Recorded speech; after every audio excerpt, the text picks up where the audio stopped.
Well, how about that for the Cleveland Browns? Their 9th victory of the season. They go on the road and beat the Tennessee Titans 41-35, and there was no doubt about it, right?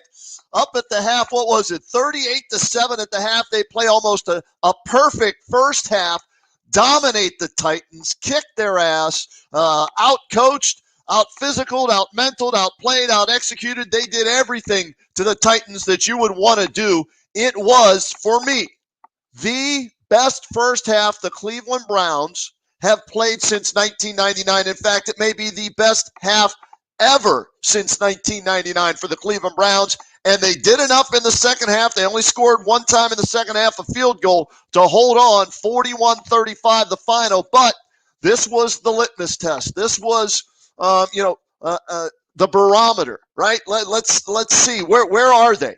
Are they an elite team? Are they a playoff team? Can they only beat the teams that are under 500? Let's see if they can go on the road and get the victory. And they did. And they did it in convincing fashion, even though the final score, 41-35, may not look that way. But for me, a very impressive win. Kevin Stefanski had these guys ready to play. Baker Mayfield, as good as I've ever seen Baker Mayfield in that first half, outstanding. And the defense actually came up with plays. The 4th and 1 stop on the first possession by the Titans. Yeah, did they get a good spot on that if you're the Browns? Absolutely. But still, the defense had that stop, created 3 other turnovers. They did enough to win the game, and that's all that matters. You're now 9-3. You're the number 1 wild card in the AFC, and you proved that you could go on the road and beat above 500 team and a playoff caliber team in the Tennessee Titans. So we're going to get into all of this with you.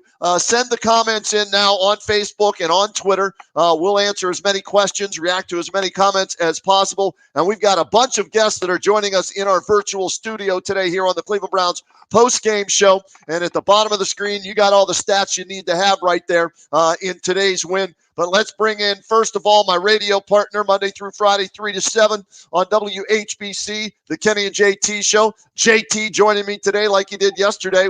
Why do you have Pepto-Bismol out? What the hell, man? Twice when you hold on to win by 1 score and it's the Browns. I think you coined the term OIC, only in Cleveland. This is today's drink. Who am I kidding? Oh. Today's drinking choice, man. There you go. Well, you know what? It was dominating after the first half, and I was curious to see what would happen in the second half, and I'm not real thrilled with what I saw in the second half, JT, but a win is a win is a win. You went on the road. You did what you had to do to get your 9th win and prove to others out there, including myself, that you can compete with the playoff teams, not just the under 500 teams. Yeah, and you think about it, the Cleveland Browns right now are the champions of the AFC South because we've beaten every team in that division. That's a good point. It goes to show you that when you talk about this league and you're wondering, is this a quality opponent? Is that a quality win? You look throughout the league, and yet I think there were 18 teams going into today's game that were under 500. So you got to play the schedule. You got to play who's on it. More to the Browns going on the road, winning a very impressive game. First half is great, and being Browns fans like most of us are, we know that it's not over after 2 quarters. And that, therefore, you're ready to make 4 quarters and see if the Browns could close it out. Now, my biggest concern was seeing how Kevin Stefanski would react with a big lead. Because he's never been – these are uncharted territory. Yeah. And we see this at the collegiate level. We saw it with the Buckeyes early on with Ryan Day. And sometimes these teams can't close out. And there were a couple of plays that you might look to if the Browns would have stumbled in the second half, even when they really did. And you'd have said, okay, there were a couple of key conversions that we had the dropsies on, one by Jarvis Landry, one by Hollywood Higgins. And actually, thank goodness that he dropped it. Otherwise, it would have been a fumble. Right. And then who knows what could have happened. Now, I don't want to nitpick. This is a great victory for the Cleveland Browns. They're 9-3. Amazing. Bottom line, let's bring in my old radio partner now to the virtual studio. Michael Regai joining us. What's up, Reds? Roadman JT, I can tell you guys are feeling good today, as well as every Browns fan should. I mean, I tell you, I was most impressed with the way Kevin Stefanski came out, and he turned Baker Mayfield loose today. And to me, and I think it was very much a litmus test or a measuring stick against, was a playoff caliber football team. And the way they came out aggressively in that first half of football, I think might pay huge dividends for them going forward. Yeah, I agree with you, Reg, and I'm going to get more from you here in a second. But like I said, this was a victory party today for Browns fans everywhere, and we're having one here on the Browns postgame show. So we go next to, oh, look at him. We go next to Hollywood, California, and we bring in our Secret Service agent from Warehouse 13. There he is. Eddie McClintock joining us as he has the last few weeks. So were you at all concerned, Eddie, in the second half like JT was getting that Pepto-Bismol out or no? Well, I had my whoopee because my cry blanket. Like you said, Kenny, the first half, my friend Zach and I, every week we text during the game, and we both agreed that was the best first half of Cleveland Browns football that I can ever remember. Just the most complete on both sides of the ball. Baker looked like a number 1 draft pick today. Yep. And going into half at 38-7, you're thinking we may lose this. Cross anybody else's mind? Yeah. Oh yeah. I mean, it did not. I didn't think that once. Here was my thinking, guys. I thought they score one time in the second half, whether it was a field goal or a touchdown, get one score, that wins you the game. Now, that's not like oh boy, you sound really confident. You only think they can score once in the second half. But that's all they really needed to do and run clock. So even with that last onside kick, I wasn't worried at all. You can't say that, though. If Tennessee takes the opening kickoff in the second half and scores in under 2 minutes, anything can happen. Yeah, I know. All right, Eddie, you said you were texting with your buddy Zach Terry. Let's bring Zach in as well. There he is. What's up, Zach? How you doing, man? I'm great, guys. Thanks for having me. It's good to be here. Yeah, that was closer than I wish. I had visions of that. You remember the time when Tim Couch was on, and we had that miracle comeback against the Titans? I was worried we were about to see the reverse. That onside kick was a little too tight for me, but thank goodness they played lights out first half.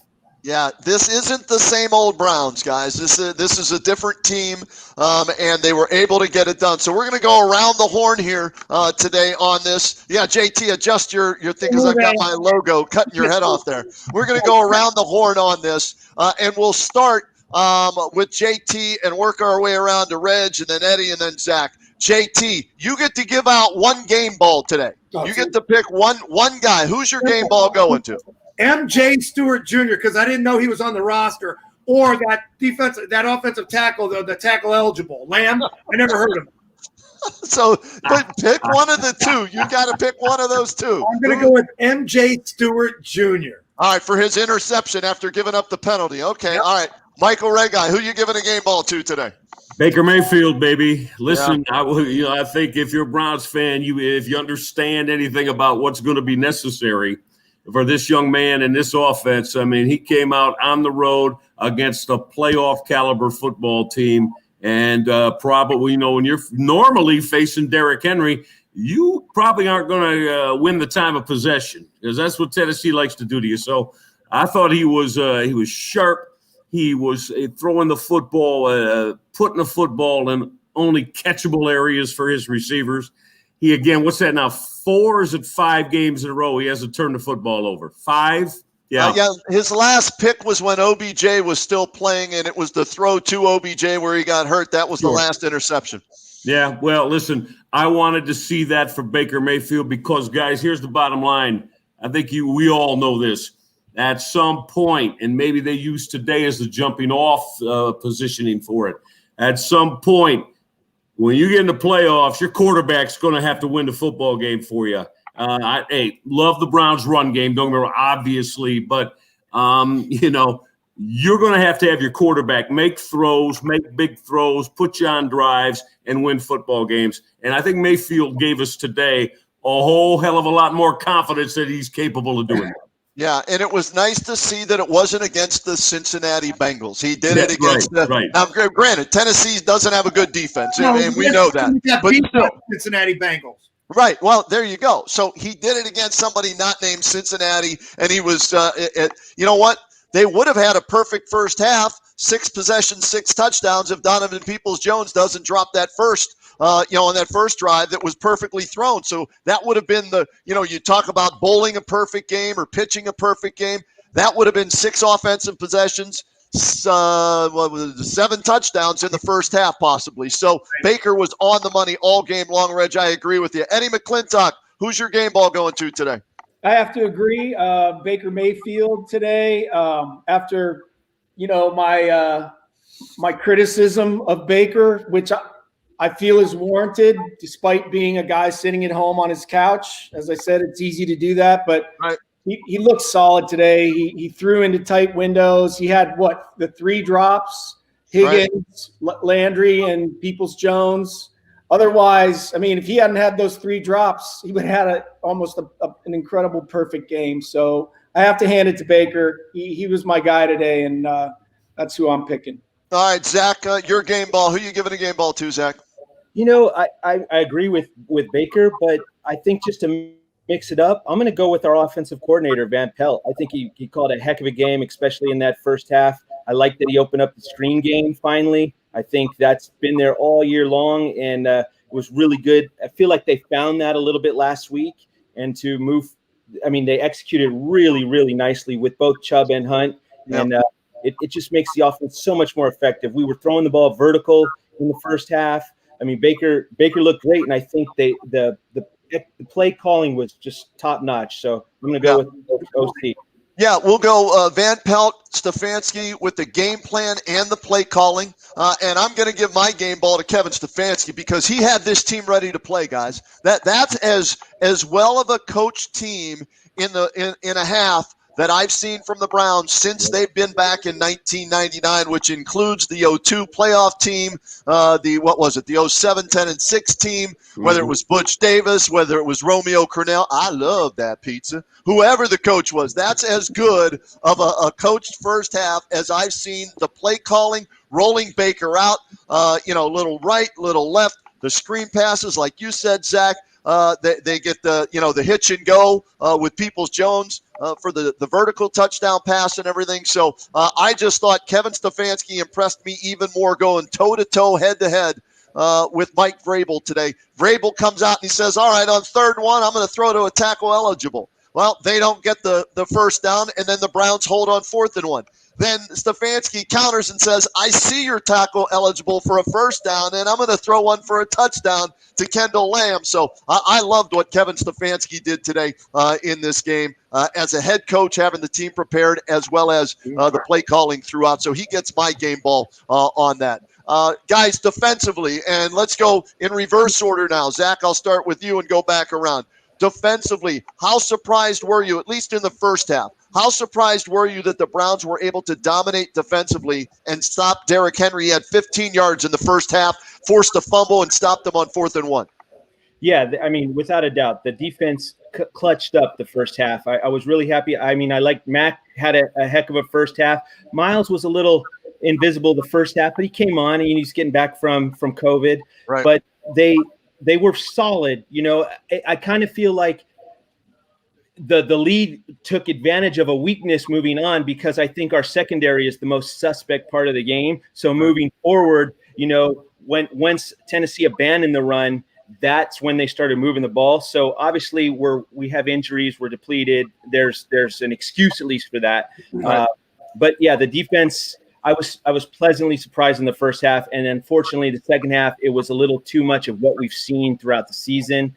But there's definitely room to be corrected. That's for sure. Yeah. Eddie, what about you with the defense? I like to watch Garrett.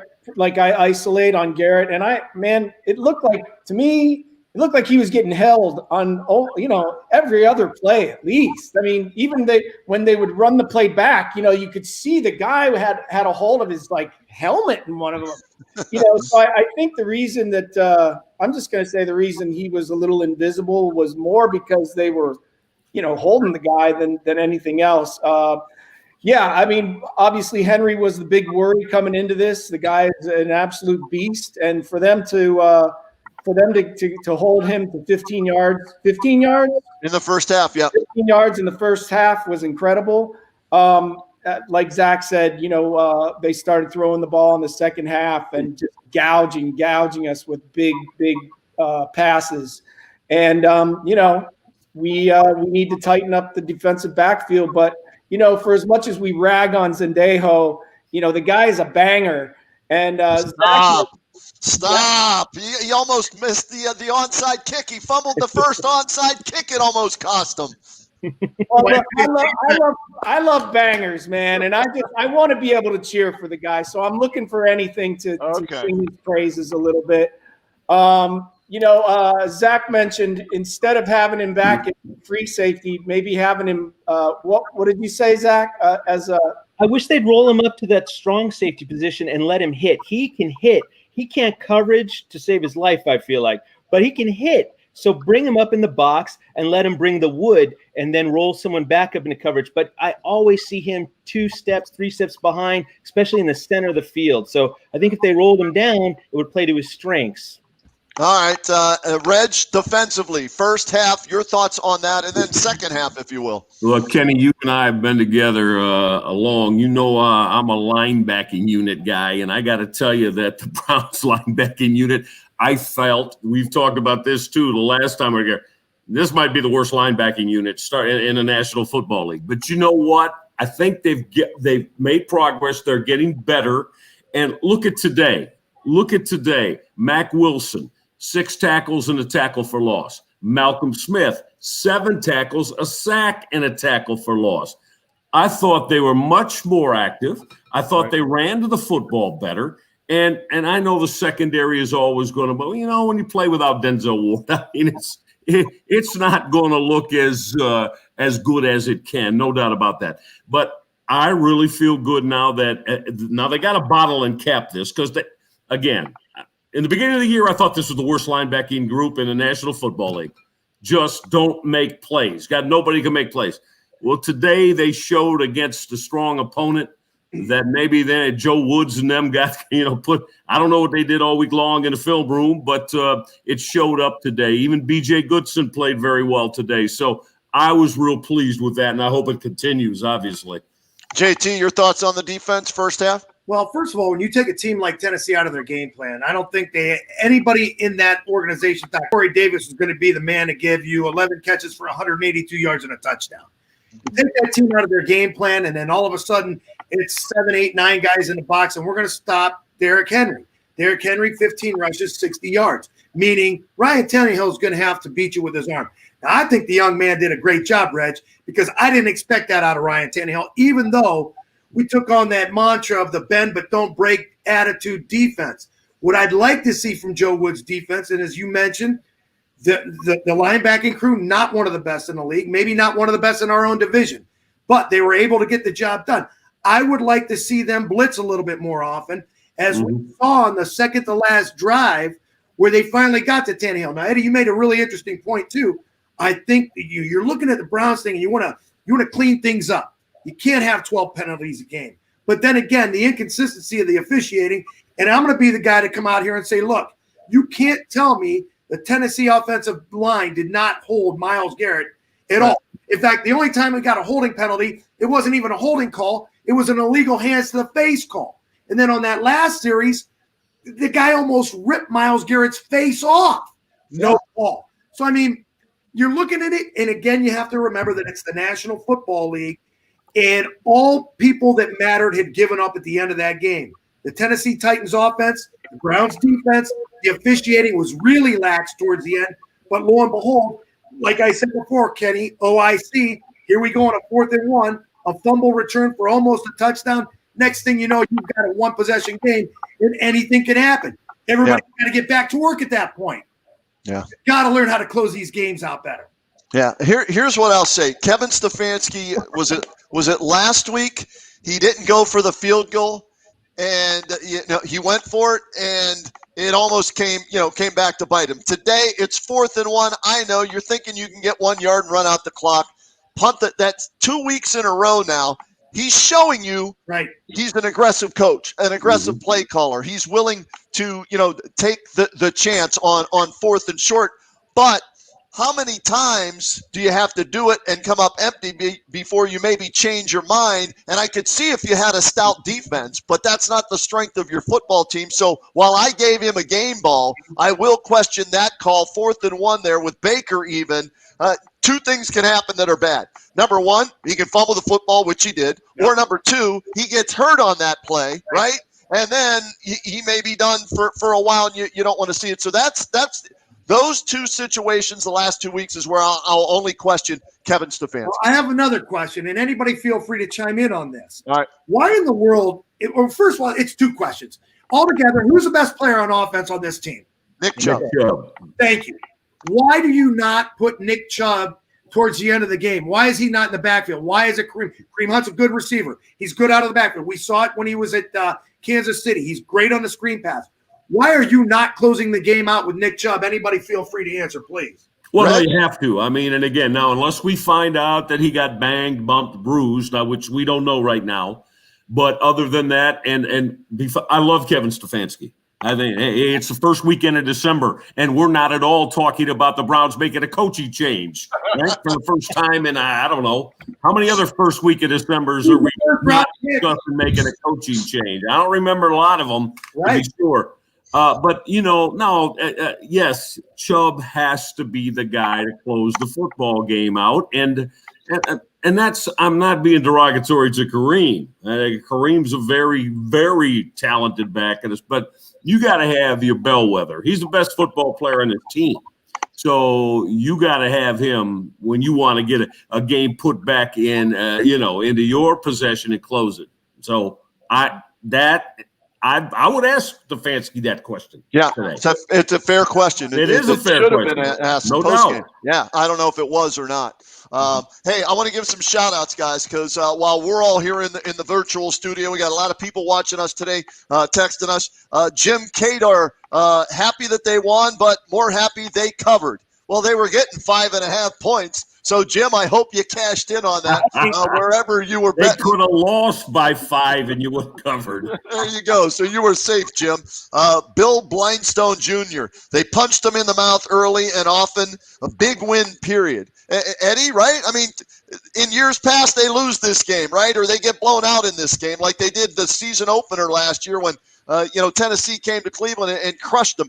You take the big win in this situation, don't you? And you're happy regardless of how close it ended up. Oh, yeah. I mean, what's our saying? Snatching victory from the jaws of defeat. Yeah, nobody did it better than the Browns up until this year. Right? Yeah. So, like Zach and I are texting during halftime, like, well, they could still lose. I mean, it's happened to us. We've seen it happen. So the fact that they held on and won, I'll take the W, and just hope next week we can clean it up. Yeah, John, let's see. John Sherwood, glad for the win. Bo Matthews Gutierrez says, Browns looked awesome. Wow, can't believe it. I mean, we knew they would have let them get closer in the second half, but a win's a win. Was that Baker fumble at the end really a fumble? Yes. To me, I thought it was a fumble. Zach, do you see it as a fumble? Yeah, I did, right? Yeah, I agree. As much as my heart wanted it not to be a fumble, it was a fumble. Yeah, it was. And I think Baker finally realized it when he saw it maybe for like the 7th time. You finally saw the reaction on his face where, they hit his arm and his knee didn't hit, and it was a fumble. Steve Shaheen's checking in with us again. JT says, great win. Where's he checking in from, Baltimore? Baltimore, Maryland, man. There you go. So Steve's checking us up. Chadley Gibson, my guy at Bunker Hill Golf Course. Chadley, what's up? Howdy ho, Chadley. Awesome game for the Brownies from Chadley today. Kate Arhar, I'm guessing no one cares about the uniforms now, right? Winning cures everything, right? Well, what about go ahead, Eddie. Go ahead, weigh in on those. Yeah, the uniforms are awesome. They're back to being, why do you need to write the word Browns on your pants? I never understood that. Is that like, what was that? So they're back to looking, they're walking the walk and they're talking the talk. So I'm all for the new uniform. What do you know about uniforms? Have you seen the shirt you're wearing? McKinley Maslin always going at each other. No question about that.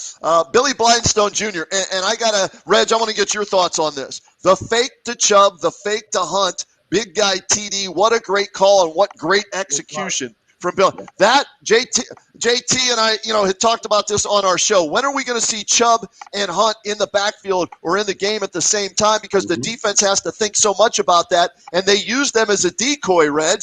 And you throw to the big fellow who made a nice – he went up and he high-pointed the ball and caught it with his hands for alignment. Kendall Lamb, he's probably going to want to get in the tight end room now, isn't he? He's going to say, man, throw me the ball more. Yeah, listen, I've been discussing that a little bit too in the last couple of weeks about I think that and maybe Kevin Stefanski's saying it's going to be all right. We're going to keep it kind of just a slow process. But I think he's got to turn loose. He's got to have 10, 12, 15 snaps during an offensive game where you've got Chubb and Hunt in the backfield again.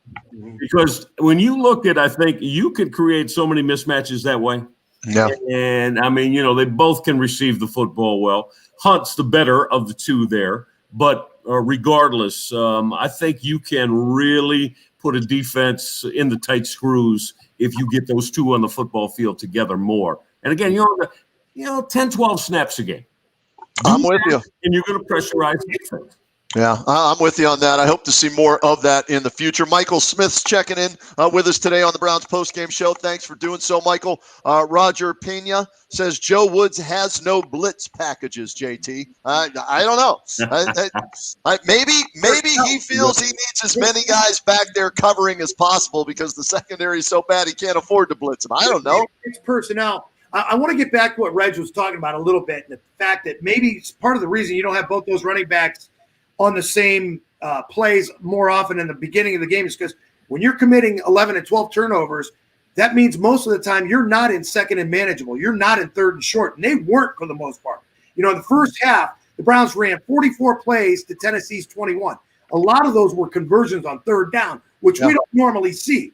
And there was a couple of times in the first half that I know for a fact they were in 1st and 20. And you don't normally see a Browns team like this convert on those situations. So the situational play calling to me was phenomenal in the first half. And then it was just, we still in the second half got to figure out a way to run more time off the clock, not go 3 and out. And when you're committing penalties and having the dropsies, that snuffed out a lot of those drives. And again, I want to see how this guy's going to coach. And I think the game plan was there in the second half, but the execution wasn't. All right. Well, and the penalties, I think we all should be a little bit concerned about it. Because usually with penalties like that occur in abundance, it shows a sign of an undisciplined football team. Now I think Kevin Stefanski runs a very disciplined and tight ship, but he's got to then put that onus on his players. Say, listen, we're not going to have this. We're not going to have this. We got a lead like this, and we start getting flags and personal fouls, and you can't have it. So I hope that he's kind of gets in the faces of some of his players with regard to that. All right, real quick, Eddie, how about these stats in the first half? Browns 344 yards, Tennessee 148. So they outgained them by 200 yards basically. And JT, to your point, 7 of 8 on third downs, the Browns in the first half. The Titans were 0 for 3 on third down, 0 for 1 on fourth down. So a complete dominant 21 minutes to 9 minutes of ball control in the first half alone. Eddie, when they're doing that offensively, when we're seeing Baker clicking on all cylinders and the run game, it wasn't great in the first half, but there was enough there, right, to get it going and everything like that. Do you think that they can do this, though, for 4 quarters? That's our – we wanted to see if they could beat a good team. Now the question is, can you do it for 4 quarters against a good team? Well, we checked the box today. We beat a good team. So let's just assume that we'll implement the 4 quarters of football next week. And let's not forget the big – I wanted to mention, the big catch that Baker made. I thought that was a pretty amazing catch. So, maybe we can get him running more route. Yeah. How about Zach? How about Baker getting both feet down in bounds when he caught that thing? He toe tapped on the sidelines. He stuck it. It was great to see. The ball's in the air and your heart's in your throat, and then all right, let's go. Yeah, he did it. David Johnson's watching us. Michael Smith's watching us. Leslie Bell says Browns are winning meaningful games in December. I mean, right? That's what I think Browns fans have been begging for since they've been back, and it's only happened a couple of times since '99. But this was a road game, first one in December of this season. And Zach, we'll go back around with you. What's it as a Browns fan? What's it mean to you that, hey, A, they won a meaningful game in December, and B, they look like a playoff team finally? No, it's huge. And I'll say, and I bet you Eddie will second this. We're out here in California, and so we hear it all the time. And this is the time of year that it usually gets real ugly. And we have to hear it from all the people in the community. And you don't stick out your chest as much in the community because you're like, oh, here it goes again. But, we're 9-3. So, I mean, that's exciting. We're playing big games. I mean, this Monday night's a big game. And I was thinking, as much as I wanted just to, Eddie and I were like he said, we text each other, we're sweep the leg, no mercy, we're all into it. Let's get it.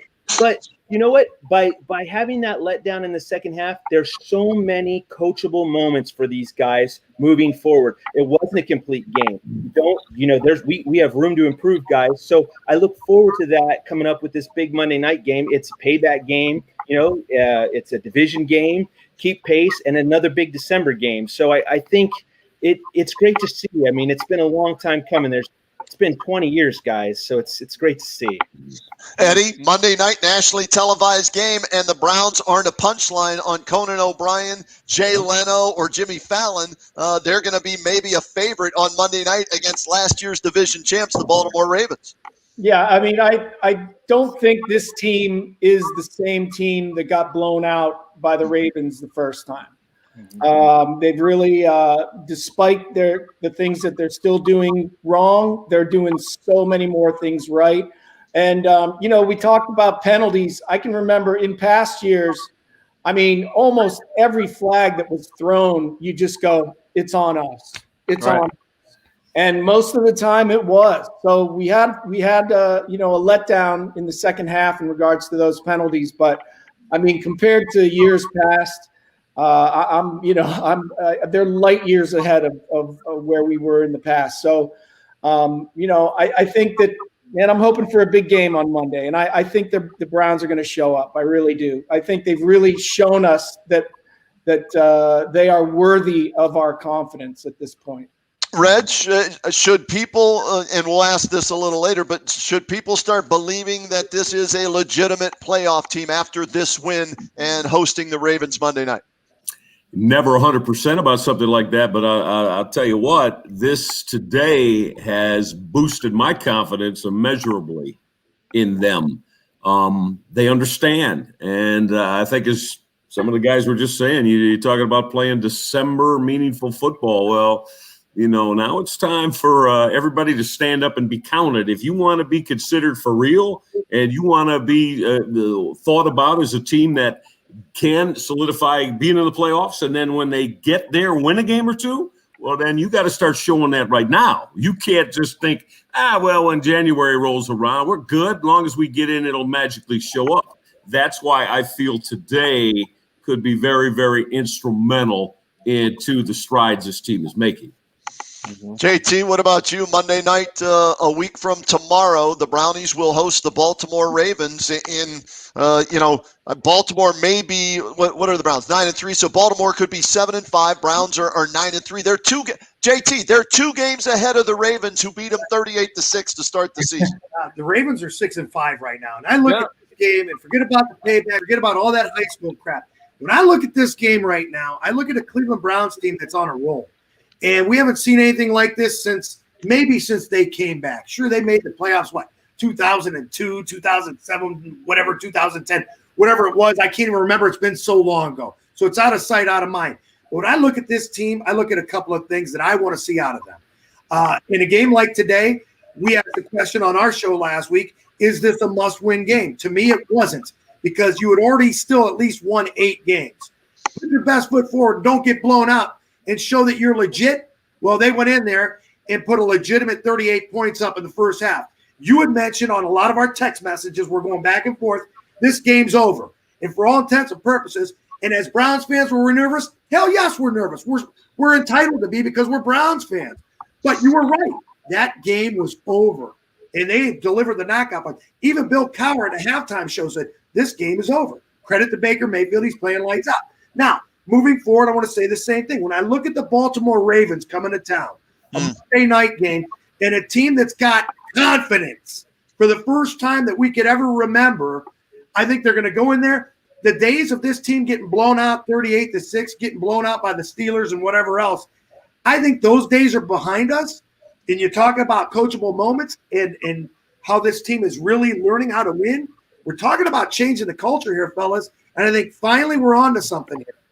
Yeah. All right. Let's post some comments up here. People that are watching us. And if I cut off some of, oh, no, look, it adjusted. I thought I was going to cut your faces off, Eddie and Zach, but it adjusted for it. There you go. Aaron Woods checking us out. Says, go Brownies. Likes what he saw. How about this one here from Coops Dice? Baker played awesome. How about the first half numbers on number 6, Baker Mayfield? 20 of 25, 290 yards, 4 touchdowns, 0 interceptions, 0 fumbles, 0 sacks. Those were his first half numbers today for Baker. And you see on the bottom of the screen, he finished with 334. So they didn't do a lot in the second half, but that first half was enough to get the victory. So, you take what he did the first half, and you hope you can build off of that. Another one here from Nathaniel Maiku. A win is a win is a win is a win. We said that last week, whether it's 27-25 last week over a terrible Jaguars team, or 41-35 this week over a good Titans team. You take it, you put it in the rear view now, and as Bill Belichick would say, we're on to Baltimore. And that's what you do, right? I mean, you have to be that way. You are now a team that has to think that way, okay? Because you're a legitimate playoff contender this year, and you can't let it, let it linger, a win or a loss. Another one from Quentin Singleton. Roadman, I was worried about stopping Derrick Henry. Question answered. All right, let's go right there, guys. Thanks for the question, Quentin, and he watches every week. And JT, will go back around with you. I mean, do you feel better now, even though they gave up 35 total points and were outscored 28-3 in the second half? Do you feel better about the direction this defense is taking now than what you did early in the season when they looked like a high school defense at times? They played good enough to win. The idea here is we've been talking about that the Browns are going to outpoint you. And they got back on track and scoring a lot of points. And what you do is you take Derrick Henry out of the game. Okay, Derrick Henry has 60 yards rushing because he only ran the ball 15 times. All right, so it's not like you were tackling him in the backfield every time. They just didn't have the affordability to give the ball to him because they're out of their game plan. The problem is not whether or not you can stop Derrick Henry at the line of scrimmage. You didn't have the opportunity to. You made him fumble. You took advantage of it. More power to the Browns. They were able to take advantage of every opportunity that came their way. And that, like I said, that game was over at halftime. Everything goes out the window. They don't expect Ryan Tannehill to throw for 300 yards a week.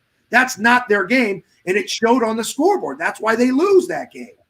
Reg, what about you with the defense? They seem to be a bend but don't break defense, which causes turnovers. They had 3 turnovers, and I count when you stop them on 4th and 1, turnover on downs. To me, that's a 4th turnover there you created. So they had 4 basic takeaways today in a big game. What about this defense? Well, to me, a little bit earlier in the show, I mentioned that linebacking core today. Without question, they played their best football game of the year. It was complete. They got off blocks. They are the ones, to me, that look. I'm fine with the Browns, that front 4 that the Browns have. I think the Browns have a solid. Sheldon Richardson, I love him. Quality. How about the game he had today? Sheldon played his ass off. Yeah, he was terrific today. He had that first rip of Henry, ripped the football away from him, and that caused the turnover. So again, for me, it's that back 7, the linebackers and the secondary. Yeah, when you don't have Denzel Ward back there, you're gonna be hurting a little bit. But again, today, when you need to get Derrick Henry, a guy like him, a running back like him, under control, well, you really put your focus on your linebacking group and say, guys, you got to get off blocks, you got to get increases, and you got to put pads on him. You got to hit him, and you got to make sure he feels it every time. I mean, he's. The guy is about as really unstoppable as there is in the National Football League as far as a running back goes. So I thought the way they came out and got that done in the first half was huge for what they did in totality of the whole defense for the course of the game. All right, Eddie, your thoughts on the defense? Feeling better about this defense? Like Reg said, yeah, they played a great game. I don't know about great, Ed. Well, First half they were great, right? First half. For them, it was pretty great. And I agree. The front four, I'm happy with them. Let's hope we can incorporate some blitz packages next week and really put pressure in the backfield next week so that they don't have an opportunity to throw the ball like they did the second half. I think that they obviously have room to improve, and we're just going to have to hope that they gain some confidence from the first half of the game they played this week. Zach, your thoughts on the defense, and I got a bunch of other questions and comments we'll get to here. Sure. No, I agree. I mean, they executed that first half well. They're definitely. I agree with you. They're a bend but don't break defense for the most part for the season. When they're putting pressure on the quarterback, they can force some turnovers that helps them out. I mean, it just plays into what we want to do. We want to grind clock on offense. We want to drive. So when the defense can do that, it really helps us. I mean, we took Tennessee out of their game plan for sure. So you have to give kudos for that. Reg said it right too. There's loads of improvement that we can do. I mean, we have some personnel issues. It's exciting to see progress, at least that's for sure. So, and I think next week bodes well for what we want to do on defense. I mean, hopefully Baltimore's not slinging the ball all over the field. I don't think that really bodes their personnel grouping, but I guess we'll see on Monday. Yeah, we got some comments here. Finally, we have a real head coach from Coops Dice. And first time in a long time, you feel good about the guy on the sidelines. And he's not out. If you don't wear orange and brown, you don't matter. And he's wearing T-shirts with sayings on them and all. So you don't have to worry about that anymore with Kevin Stefanski. Eddie, you'll like this one. This is from Max in Maslin. That Maslin shirt is the best part of the show. Go Tigers. Yeah, there you go. That's my boy Max, who's always listening and checking in. Let's see what else we have here, question-wise. And how about this one? Federico Di Bella. On the 1 to 5 pierogi scale, I give the Browns 5 pierogies for the first half, 2 pierogies for the second half, and 4 pierogies overall. That's our guy, Freddie, man. That's Wow, how about that? 4 pierogi performance by the Browns today from our guy, Freddie. Great job, Freddie. I'm glad. Freddie listens to the show on a regular basis, JT. He hooks us up with those pierogies all the time. But he's not very technically savvy when it comes to stuff like this, so I walked him through. So look at that. He was able to send in a question today and get it out here. Let's see. Here's one from EOS Related. LOL, the Browns are 9-3. And fans are complaining. I tell you. Well, you know what? Yeah. They're 9-3, but the second half they got outscored 28-3. Now they got the win, and that's all that really matters. But there's, as Eddie and Zach and Reg and JT and I've been saying, there's room for improvement. Yeah, be happy that they're 9-3 and they're the top wild card by 2 games now. I think in the AFC. So yeah, some people will take it a bit too far, but I'll take this win on the road without question. Let's see here. This one, Brian Jeanton. The Browns are 9-3. I'm not sure what to do with my hands. Well, me neither. My hands are going all over the place. Usually they're up here, they're down here, whatever. It's on video, so we are having fun with this here. Let's see what else we have here. Y2 Josh 76. Baker footwork and in pocket was best I've seen from him. Reg, let me throw this one to Reg because you study a lot of film when you're doing your college games. So and you talk to a lot of coaches in that with quarterbacks and footwork. How did it look to you today compared to last week against Jacksonville?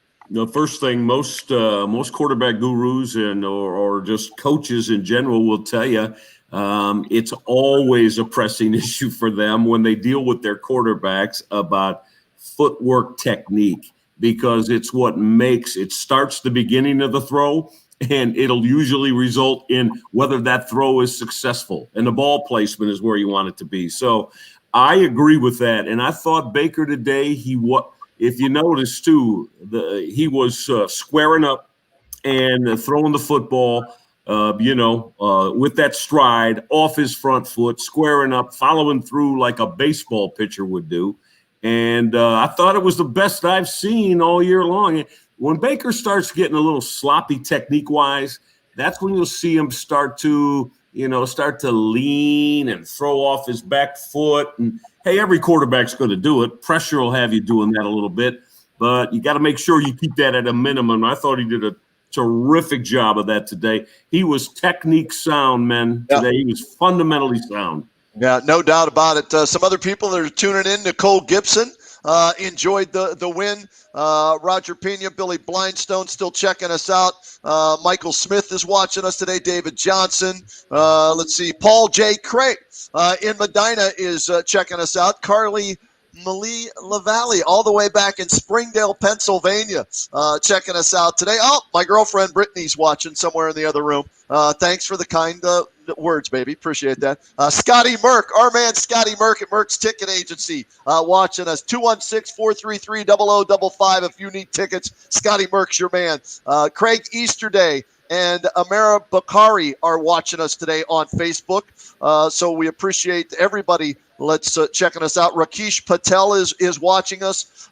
First half here of the ages. Great win. Penalties a problem for the first time this year. Baker should have had 5 TD passes. But, yeah, that by far, Craig, the best first half I've seen the Browns play since they've been back, and it's not even close. Pete Canepa is checking us out today. They need to keep their foot on the gas in the fourth quarter. Eddie, did that concern you at all, that they only scored 3 in the second half and maybe they were playing the clock instead of playing the game plan that they had set up? Yeah, I mean, I don't know I'm hoping that that's what they were doing, playing the clock. But I don't know if that's what they were really doing. There was a stat here that I wrote down. It was the first time scoring on each of first drives in a game since 1999. So they scored on 5 drives in a row at the beginning, and then right. I can't imagine that Stefanski took his foot off the gas like that in the second half. So whether what exactly happened there, or whether the Titans defense just shifted around and changed. They made some adjustments. I got to think they made adjustments, right, in the second half. You make too many mistakes. You get yourself in second and third and long, and next thing you know, you're punting the ball. We didn't punt in that first half. That's what's more important than scoring on all those drives, because when you get up against a team like this, the one thing you don't want to do is trade field goals for touchdowns. Right. And if that was going to happen in the second half, at least that first field goal that the Browns hit was enough to make that a 3-possession and 3-score differential. So therefore, you knew that Tennessee's coming at you, man. And it's just a matter of, hey, now we're going to outpoint you a little bit, make sure that you don't have enough time to beat us. Unfortunately, if it's not for that fumble, we're looking at this as a great victory in a game that the Browns don't normally close out. They really close the game out. Again, I can't emphasize this enough. When you're talking about the NFL, if you go back and you watch it, you have the game on your DVR, watch the defensive line late in the fourth quarter. At the snap of the ball, they stand straight up. There's no penetration. There's no push. I think to a fact, and I'm not saying anything. I'm not insinuating anything that there would be any fix-in or anything like that. Insinuating anything like that. But the thing is, these players know that game is over. And they're just, okay, we're just going to go through the motions now. They're not going to catch us. Let's go home. That's my opinion. Reg, you're chuckling a little bit. If you watch, I think we all, down through the years, you watch football, we see it over and over and over again. A team gets let's say 3, 4, 5 touchdown lead, and, then you come out and there's a section of the game, you say, well, why aren't they doing the same things that they did in the first half to build that 3, 4 touchdown lead? So, I guess only head coaches and their coordinators know for sure. Right. I will say, though, I do think in a situation like that, you do feel real good that at 38-7, you got the game in hand, and we don't need to do anything that is potentially going to be so risky. It puts us in a situation where we can give up 2-3 touchdowns quickly. Well, quite frankly, though, that's what happened. Right. What was it? I think that first drive of the second half for Tennessee, I believe it was 5 plays, touchdown. Either 4 or 5 plays, touchdown. Yeah. And I mean, I said, okay, we'll see how long this lasts now. So, hey, Reg, it was 3 plays, 75 yards, 1 minute and 8 seconds. They scored in a minute and 8. Have a holding penalty on first down. Double whammy. Now it's a ball game. Yeah, exactly. So, again, I think it's I would hope, and I've got enough faith, and I think it's something that Kevin Stefanski and his coordinators and coaches on both sides of the football, they'll discuss this week. Yeah. And, again, we got to find a way to be a little bit better than we were with the way we want to play football the second half. Yeah. I'm confident that he will. Yeah, a couple of other people give shout-outs to here. Jim Kadar is watching us, I think, for the first time. So, Jim, thanks for tuning in. Dale Milano always checks us out. He says, the Browns played the second half like the Buckeyes did the first 4 games. I'm glad the Browns can recover onside kicks. It's still a huge win. Look forward to Monday night. And that's where I want to go with this, guys. Monday night, meaningful game. And Zach, we'll go with you and work our way back around on this. What are you expecting Monday night, Zach? With the Browns hosting the Ratbirds from Baltimore, those dirty, nasty birds from Baltimore. You know what? I think I think they'll come out similar to how they did in the first half of this game. I feel like a lot of those guys that were on the team last year, that was check what kind of a character you are. What's in your spine when you come up? I mean, they embarrassed the Browns last year, the Texans or Titans. So I think, that first game of the season, they got embarrassed again. And I think it's a home game. I think they've got some Mo on their side for the first time in a long time. And I think they're going to come out, and I want them to. I hope they do it. I think they want to punch Baltimore right in the mouth, and I think they're going to run the ball. And I think they're going to be physical, and I think we're going to have a fun Monday night. Is what my gut is telling me. I really do. Eddie, what about you? The revenge tour. Now, it didn't work so well for Michigan when they went up against Ohio State when they had the I got your attention there, Eddie, when they tried to do it. But this revenge tour, think about it. What Zach just said. Last year, first game of the season, the Titans embarrassed the Browns. This year, first game of the season, the Ravens embarrassed the Browns. So revenge tour with game number 2 here on Monday night, or what? Yeah, I mean, like I said, they're a different team than they were when they lost to the Titans or to the Ravens the first time. And I think if the Browns have the ability to, bottle up Derrick Henry, I mean, like JT said, they didn't really have to that much because of the fact they had to change their game plan. But I thought they did well enough to force them into having to change their game plan. So let's hope they can do the same with Jackson. Get some heat back in the backfield and make him have to throw the ball in uncomfortable situations. Reg, what about you? Monday night, is this a revenge game from week 1 or what? Whatever you want to do to put something in your favor, if you need to do that and you feel it's going to be positive, sure. My thing, though, is Lamar Jackson's not throwing the football well of late. He's been under 50% completion percentage in many of the last games that Baltimore has played. So, again, if you put some heat on him and keep him in that to where they get him to the point where they think that they want to use his arm as a large weapon against you, I think that'll play right into the Browns' hands because I don't trust Jackson that he can win a game like that if he has to. Now, could he ad-lib with his legs? Well, yeah, we know he can do that. But, throwing the football, I think the Browns ought to make sure that they know and feel like we can get that curtailed, and we're not going to let him throw the ball against us. And if they do that, I think they'll be in real good shape against Baltimore. JT, what about Monday night, a week from tomorrow?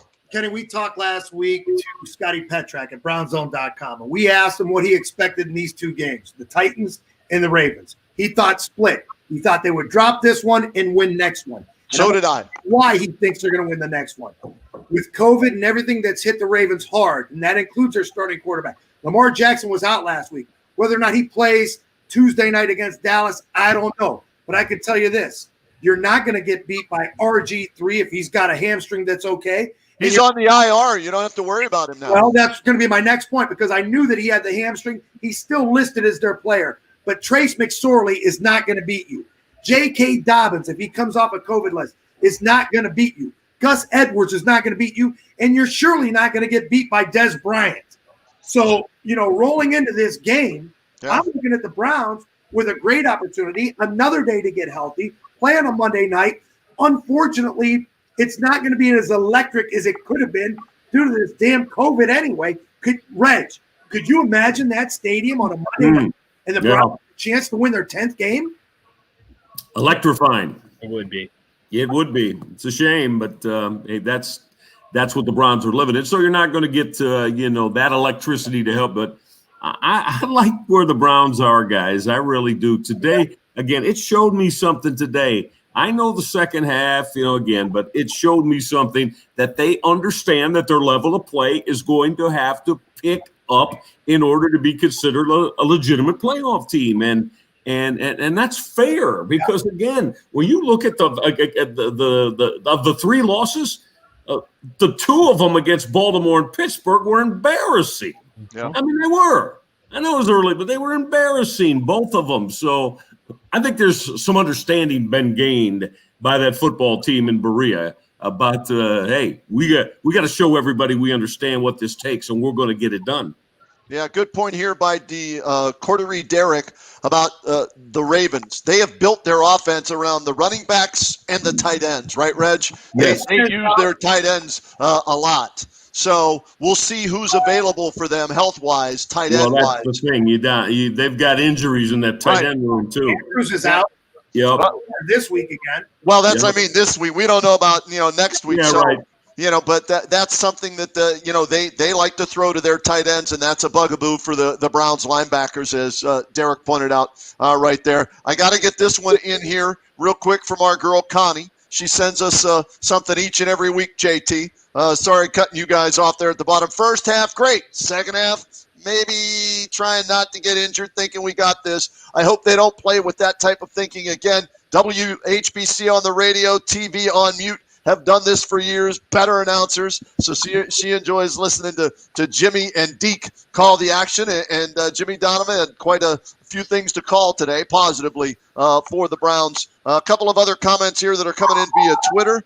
We're getting them all over the place today, guys. On Twitter, let's see here. Need those late game third down conversions from Pete Canepa. I thought they've been doing a better job on third down as of late. Early in the season, not so much. And they've also been doing a little bit better job. Everybody thinks third down on offense. They've been doing a better job of getting off the field on third down on defense, which is almost as important, especially with this football team. So, Pete, third down conversions are better. Chris Zitzman is watching us in New Jersey.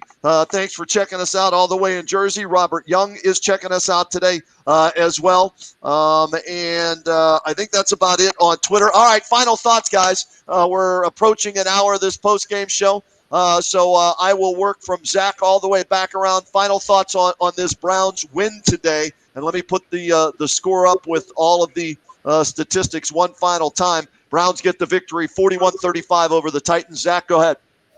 Great win. A win is a win. We all get a victory Monday, so that's great. Like you said, an extra day of rest coming up, and I think we celebrated today, a little tomorrow, and then look forward to the next. But they played a great first half, and they held on in the second, so can't complain. All right, Eddie, go ahead. Hey, 9-3, boys. One game at a time, and not to sound too trite, but playoff football teams play 4 quarters of football. Okay.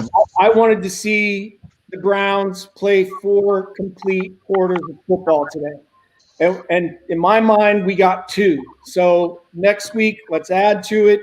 And I'm looking for a win. And let's hope for a victory Monday next, or be a victory Tuesday. Victory Yeah. Tuesday. Yeah, be a victory Tuesday. We'll expand it. And hey, 9-3 for the first time since Bill Belichick, Michael Regai, was Yes, the quarterback sir. in Yes, sir. 1994. How about that? Vinny Testaverde, Leroy Horde. Yes, sir. 9. That's right. And then went to the playoffs and won a playoff game. Remember that? Yep, beat Won Bill a playoff game Parcells. That's before right. your Steelers kicked their butts Yeah. in that second one. But yeah, no, listen to me, Ed. I would say baby steps, buddy. Baby steps. It's a team learning. They're learning a lot about themselves, and that's my biggest thing, Kenny. In winding it down with you. To me, I hope that a game like today shows this football team, number one, builds a lot of confidence in them, that they are talented enough and have enough resolve to be able to beat a playoff team and to put themselves into position to do even bigger and better things. So confidence, I hope, is brought to this football team, and they understand, though, we can't take our foot off the gas. We've got to continue to pedal it down and make sure that we do more with our progression. Yeah, JT? confidence and culture are 2 huge things that we talk about a lot, especially concerning this young team. And let's face it, there's still a young team that needs to learn how to win these games, and better yet, learn to win these games on the road. It's a big confidence boost, and I know it sounds a lot of times like we're complaining a lot because we expect more. We want to. We want to be that next great team. We aspire to be the Pittsburghs of the world, the Kansas Cities of the world. And this is another step in that right direction. And, it feels good. And you look back on it. And again, to play the schedule game, we can't control who makes the schedule. All we can control is what happens on the field. And you know what? Like Eddie said, at 9-3, you got to feel really good about this team and great about their chances, especially to make the playoffs. But not just that, but to be competitive again and to be in the conversation, to be relevant. And I think that's what really matters on the minds of a lot of the Browns fans. It's something that we've been aspiring to be for a long time. And I think we're finally going in the right direction. Yeah, I agree with you. You're happy that you're 9-3. You answered the questions that myself, others in the national media were asking. Can you go beat a good team? You're 7-0 against the Cupcakes. You've devoured them this year, right? But you're 1-3 against 500 or better teams. Can you do it on the road late in the season, first December game? They did that. And so I was happy with that. Here's another question here. Can we keep DPJ and Hollywood on the field over Hodge? Well, DPJ, 2 catches, 92 yards, 1 drop would have been the touchdown. He's coming along. Don't forget he's a 6th-round pick rookie. So Hollywood has to be out there. To me, Hollywood's number 2. And I don't think, and again, some people are going to disagree with me on this. Baker's a better quarterback without Odell Beckham Jr. on the field. He doesn't force the football. He hasn't turned it over. He hasn't thrown an interception since OBJ. He's a better quarterback without OBJ on the field. So DPJ, not OBJ. Oh, we're going to get into this one this week, Red. Oh, yeah. You know that. We will. Yeah, I can tell. The passing game's not better without OBJ, period. With 4 touchdowns, no interceptions, he threw for 300 yards. You're talking about the 12th week of the season, too. 12th game. No. Right. A meaningful game against the first-place team without Odell Beckham. He played his best game of his career as a Browns quarterback without Odell Beckham Jr. What makes Tennessee an 8-3 better team than the Browns at 8-3? They're a first-place team. The Browns are a second-place team. Because there's no undefeated team in their division. I don't know. Tennessee's just another bump on the road, man. Look what Coop Stice says right there. This was the biggest game of Baker Mayfield's career so far, and he stepped up big time. Yes, he did. And he didn't have to force the ball to Odell Beckham Jr., so there you go on that. All right, guys, that's going to do it for this edition of the Browns Postgame Show. Zach, Eddie, Reg, JT, thanks for coming on. We're going to do this throughout the rest of the regular season and into the postseason. We'll have fun with it. We'll invite you guys back here and there throughout the rest of the year. Everybody be safe out there and enjoy your Victory Monday. All right, guys? Go Browns. You guys, go Browns. Guys. Thank you guys. Sure. There you go. What's that, JT? What do you get rid of that shirt? Yeah. Reg, be good. Good seeing you, buddy. Thank you, Kenny, JT. I appreciate it. Always good joining you guys. Hey, are you doing baskets this year? Have we heard? Yeah. I'm sorry? Are we doing baskets this year? Have you heard or not? Baskets? Basketball. Oh, hoops? Yeah. Mac basketball. Oh, I see what you're saying. Yeah, hopefully. A lot are being pushed back, though. Maybe till January 1st. All right. Okay. Yeah. Okay. Well, keep us posted on that, Reg. All right. Definitely will. All right. Be well, my friend. guys. Have a good holiday. Tell Patty I said, hey. All right. Thank you. You guys, too. Same to Brittany. And same to Cal, too. Hopefully. Thank you. I know Cameron's overseas running hither and yon, right? Tell him I said hello. Give him my best. Sounds good. It's Michael Rick checking in with us. JT, tomorrow we'll do this all over again at 3 o'clock. Good win. Right? Good win. A win is a win is a win. You're 9-3, and you move on, and then you take a look at the schedule that's coming up. These are the remaining games. Baltimore Monday night. You're at the Giants. You're at the Jets, and you close it out in 2021 at Pittsburgh on January 3rd. So we'll recap all this. Home game. What's that? The Browns is a home game against Pittsburgh. Steelers at home on January 3rd, 2021. Tomorrow on the Kenny and JT show, we'll recap the Buckeyes' big win. We'll recap the Browns. It is truly a victory Monday tomorrow at 3 on the Kenny and JT show. I'll talk to you then, JT, all right? You got it, brother. Later. There he is, JT, checking in with us along with Eddie McClintock and Zach Terry and Michael Reg. I hope you enjoyed that, folks. The Browns a winner today over the Tennessee Titans on the road, 41-35 the final. Hope you enjoyed this. Thanks to everybody who sent in their questions, their comments, who watched, who tweeted, whatever. However you reached out to us, we appreciate trying to get everybody in there. Thanks for watching. Like I said, we'll do this again next Saturday after the Buckeyes beat the crap out of Michigan. That's a 12 o'clock kickoff. And then we'll do it next Monday night, late night. That's right, a late-night edition of the Browns postgame show next Monday night after the Brownies and the Ravens. All right, until then, everybody, please be safe out there. Wash your damn hands, wear your damn mask, social distance, and treat others like you want to be treated. It really is that simple, folks. See you. Bye.